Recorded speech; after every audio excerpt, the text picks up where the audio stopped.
also from the Chinese community, they have experience. Dalam upaya mempercepat transisi energi dan mencapai target net zero emission, PT PLN aktif berpartisipasi dalam Conference of the Parties 29 di Baku, Azerbaijan. Diketahui, COP29 adalah konferensi perubahan iklim tahunan yang diadakan di bawah naungan United Nations Framework Convention on Climate Change. Tahun ini, COP29 punya sejumlah isu yang lagi jadi sorotan, di antaranya krisis air global.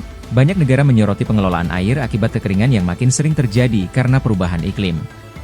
Transisi energi, target global untuk mengurangi bahan bakar fosil jadi pembahasan seru, khususnya di sektor transportasi dan industri berat. Pembiayaan iklim, negara-negara berkembang mendesak negara maju untuk memenuhi janji pendanaan sebesar $100 miliar per tahun guna membantu mitigasi dan adaptasi perubahan iklim.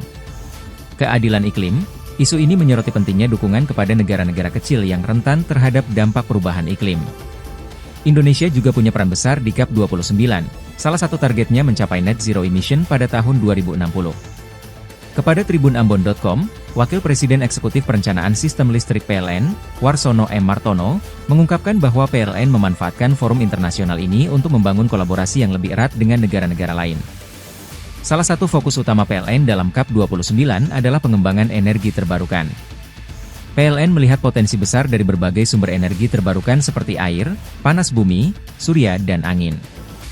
Selain itu, teknologi pendukung seperti super grid dan smart grid juga menjadi perhatian utama, mengingat pentingnya integrasi sumber energi terbarukan yang tersebar di seluruh wilayah Indonesia. Dikatakan, dengan super grid PLN dapat menghubungkan jaringan listrik di seluruh Nusantara, meningkatkan penetrasi energi terbarukan, dan memperkuat keandalan sistem.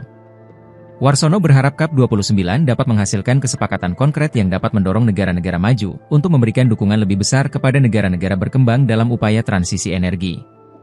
Sebelumnya, PLN sukses menjalin kerjasama strategis dalam transisi energi di Indonesia dengan 5 mitra internasional pada perhelatan Conference of the Parties 29 di Baku, Azerbaijan. Kerjasama pendanaan, teknologi, dan pengembangan sumber daya manusia ini berguna dalam mendukung pengembangan infrastruktur energi bersih di Indonesia demi terwujudnya swasembada energi yang berkelanjutan. Kolaborasi global ini ditandai dengan penandatanganan Memorandum of Understanding dan Grant Agreement antara PLN dan 5 mitra internasional dalam acara bertajuk Leading the Charge, Strategic Partnership to Catalyze Decarbonization. Kelima mitra tersebut yakni United Kingdom Export Finance, Kreditanstalt voor Wederopbouw, Semborp Utilities Pty Ltd, transportasi. Ya, harapan kami COP29 itu akan memperkuat kerjasama yang konkret ya, terutama bagaimana negara-negara maju bisa mendorong secara real ya kebutuhan di negara-negara yang sedang berkembang, sehingga bisa mengakselerasi pembangunan renewable energy dan gridnya terutama juga, sehingga ke depan akan semakin cepat pencapaian menuju net zero emission.